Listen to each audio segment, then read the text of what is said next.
Juste avant de commencer la vidéo, je voulais te parler d'un outil qui est plutôt intéressant. C'est un outil qui s'appelle GoLogin, donc c'est un petit peu comme un navigateur qui va te permettre de te connecter dans différents pays. Comme tu peux le voir à l'écran, on peut directement se connecter aux États-Unis, arriver sur différents sites, Facebook, Amazon ou encore Google Ads. Ça te permet d'accéder à des sites à l'étranger, un petit peu à l'instar d'un VPN.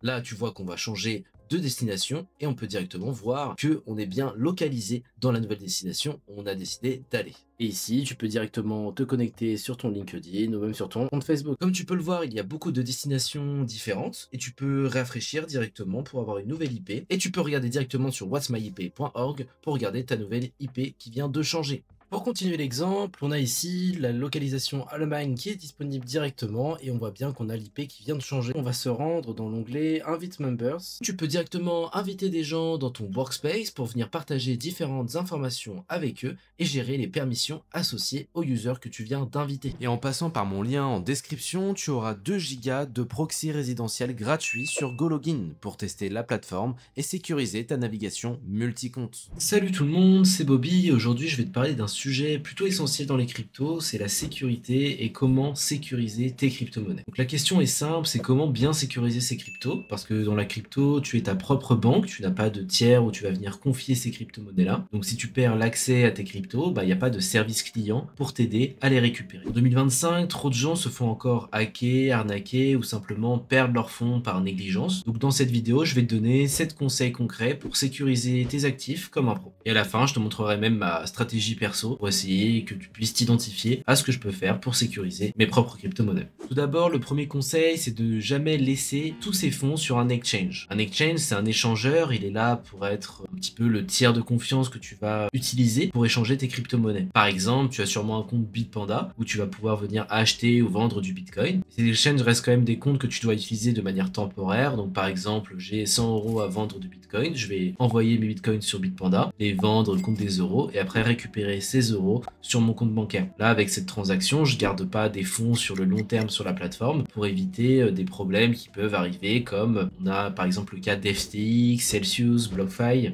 où en fait on pensait que ces plateformes étaient solides et pourtant elles ont quand même fait faillite. Donc c'est des milliards de dollars qui sont disparus, parfois c'est des hacks aussi des plateformes, donc il y a plusieurs risques liés à l'utilisation de plateformes centralisées. Moi c'est pour ça que je dis que ces plateformes-là, on peut les utiliser pour un petit montant, pour faire du trading ou pour faire du DCA de manière programmée. Moi personnellement, c'est une méthode que je t'ai déjà présentée en vidéo et c'est la meilleure méthode selon moi, c'est de l'investissement programmé de manière régulière avec un montant fixe. Donc les exchanges peuvent être utilisés pour faire ce genre d'action. Donc mon conseil numéro 2, il rejoint un petit peu le conseil numéro 1, c'est en fait d'utiliser un wallet personnel. Donc si tu mets pas tes cryptos sur les exchanges, où est-ce que tu les mets? Donc tu les mets sur un wallet à toi, un wallet privé qui va pouvoir te permettre pareil de faire des envois de crypto, de recevoir de la crypto-monnaie, mais de manière où tu es le propriétaire de tes actions et l'initiateur de tes actions. C'est toi qui détiens les clés privées. Donc, en fait, ça va être un petit peu comme une clé de coffre-fort. Et en fait, cette clé de coffre-fort va être à toi. C'est à toi de la sécuriser, à toi de l'utiliser pour envoyer tes transactions. Comme exemple, on a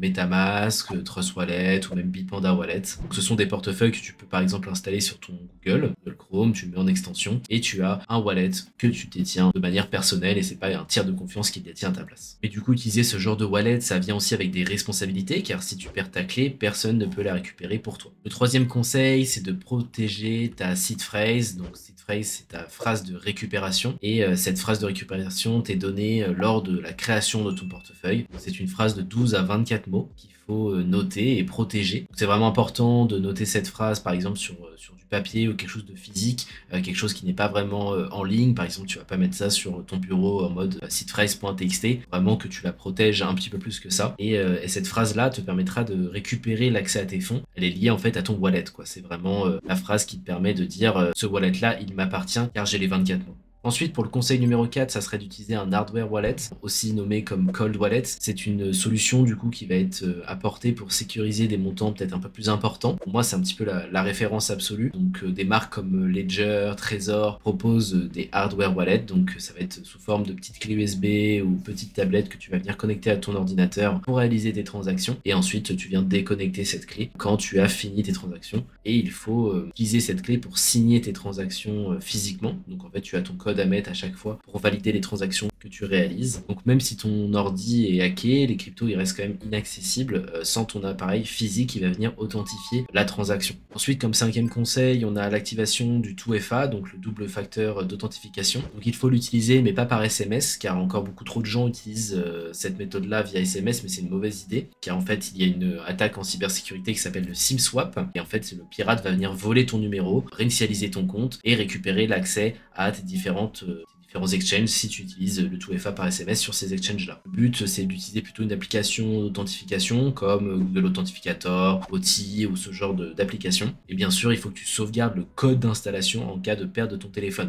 Quand tu fais l'installation par exemple de Google Authentificator, il te donne un code d'installation qu'il ne faut pas perdre et il faut le garder pareil de manière sécurisée. Ensuite, comme sixième conseil, on a les scams et le phishing. Donc il y a beaucoup de messages, notamment ceux qui sont sur Telegram. Parfois pour la crypto-monnaie, on a besoin d'utiliser ce genre d'outils. On a beaucoup de fakes de Binance, de fakes de Bitpanda, on a des choses avec support officiel, des choses comme ça. Donc c'est beaucoup de phishing. Pareil au niveau des mails, on a beaucoup de phishing aussi. Des faux mails, des fausses demandes. Donc il faut vraiment faire attention à ça et toujours prendre un petit peu de recul sur chaque mail que tu reçois. Si tu reçois un airdrop, etc., tu ne vas pas forcément recevoir un mail en disant voilà, clique sur ce lien pour valider ton airdrop. C'est ce genre de choses où il faut faire un petit peu attention là-dessus. C'est quand même beaucoup de failles dans la cybersécurité sont liées aux humains. Il faut vraiment faire attention à ça et vous éduquer un petit peu plus sur ces attaques. Ensuite, pour le septième conseil, on a la multiplication des couches de sécurité. Donc, pour résumer, en fait, ça combine plusieurs méthodes. Par exemple, on peut avoir un wallet personnel, donc un hot wallet qui va être MetaMask, combiné avec un hardware wallet qui va être Ledger.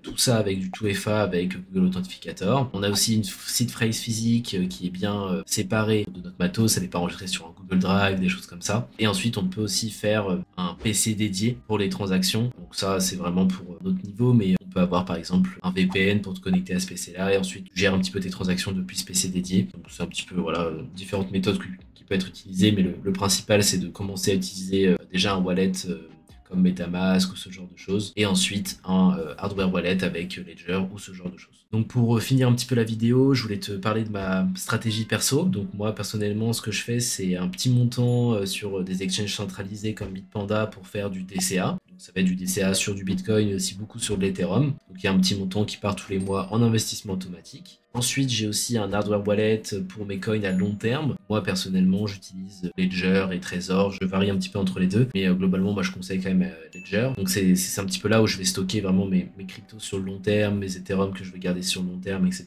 Ensuite, on a un wallet MetaMask qui me permet de faire mes transactions un peu plus de manière spontanée. Si j'ai des cryptos à envoyer d'un point A à un point B, j'utilise souvent le petit montant que j'ai sur MetaMask pour faire ça et je débloque pas vraiment mon Ledger à ce moment-là. Et ensuite, au niveau du 2FA, moi, j'utilise un petit peu de tout. Il y a de l'OTI, du Google Authentificator, donc ça c'est un petit peu la base vis-à-vis de ça et je le conseille vivement.